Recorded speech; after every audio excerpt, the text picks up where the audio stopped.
ओम श्री गणेशाय नमः।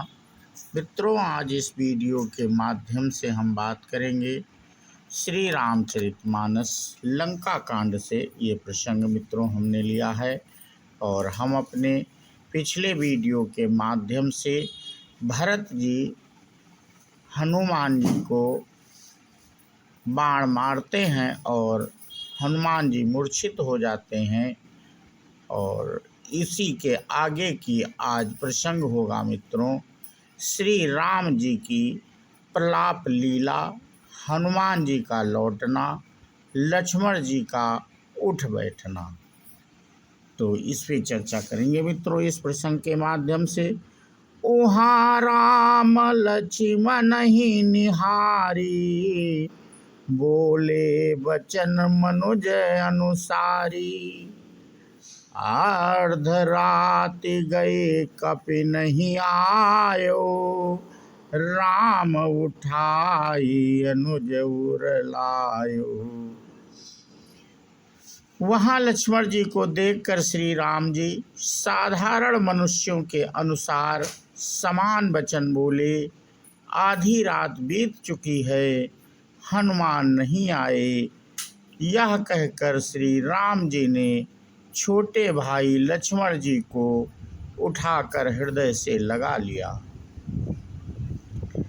सकहूँ न दुखित देखि मोहि काऊ, बंधु सदा तब मृदुल सुभाऊ। मम हित लागी तजो पितु माता, सहयो विपिन हिम आतप बाता। और बोले, हे भाई, तुम मुझे कभी दुखी नहीं देख सकते थे। तुम्हारा स्वभाव सदा ही कोमल था। मेरे हित के लिए तुमने माता पिता को भी छोड़ दिया और वन में जाड़ा गर्मी और हवा सब सहन किया। सो अनुराग कहाँ अब भाई, उठहूँ न सुनी मम बच बिकलाई।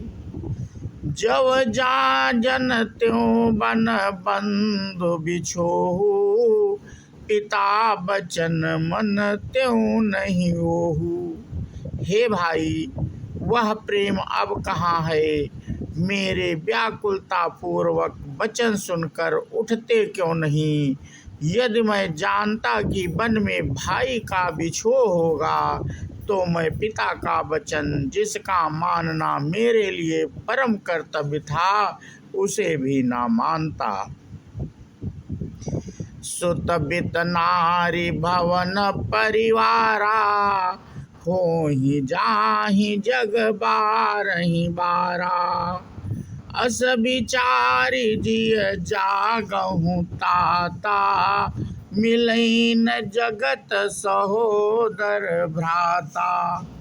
पुत्र, धन, स्त्री, घर और परिवार ये जगत में बार बार होते हैं और जाते हैं, परंतु जगत में सहोदर भाई बार बार नहीं मिलता। हृदय में ऐसा विचार कर हे तात जागो।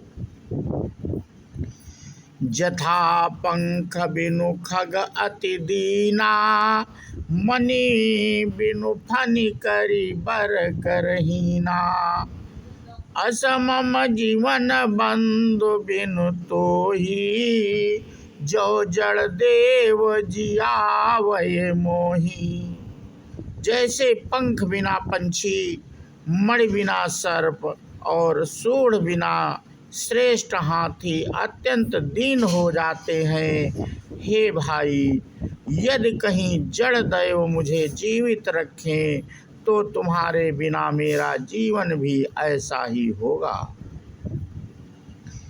जई हूँ अवध कौन मुँह लाई, नारी है तो प्रिय भाई गवाई।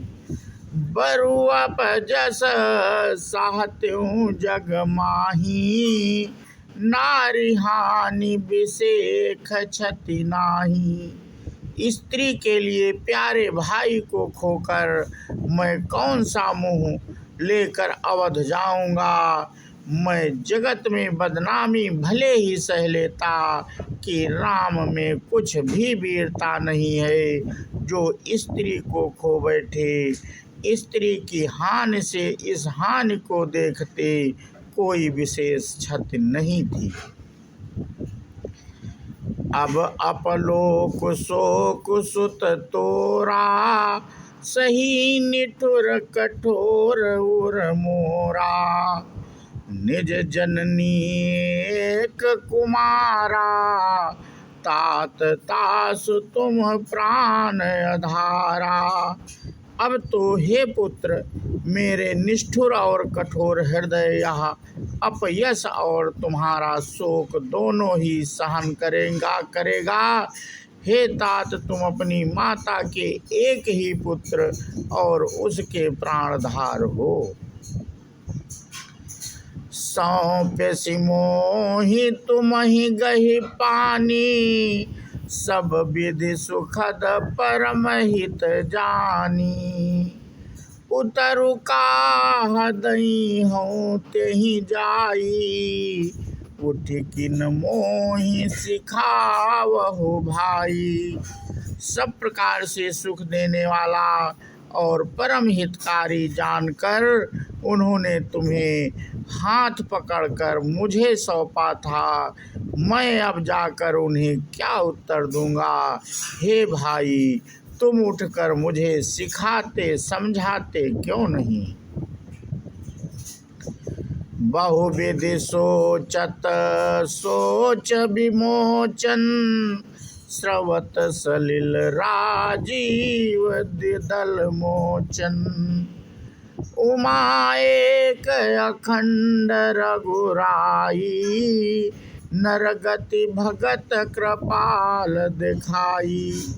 सोच से छुड़ाने वाले श्री राम जी बहुत प्रकार से सोच कर रहे हैं। उनके कमल की पाखुंडी के समान नेत्रों से विषाद के आंसुओं का जल बह रहा है। शिव जी कहते हैं, हे उमा, श्री रघुनाथ जी एक अद्वितीय और अखंड वियोग रहित हैं। भक्तों पर कृपा करने वाले भगवान ने लीला करके मनुष्य की दशा दिखलाई है। प्रभु प्रलाप सुनि कान बिकल, भय बानर निकर। आई गयो हनुमान जिमि, करुणा महावीर रस। प्रभु के लीला के लिए किए गए प्रलाप को कानों से सुनकर वानरों के समूह व्याकुल हो गए। इतने में ही हनुमान जी आ गए, जैसे करुण रस के प्रसंग में वीर रस का प्रसंग आ गया हो। हरषि राम भेट्यउ हनुमाना, अति कृतज्ञ प्रभु परम सुजाना।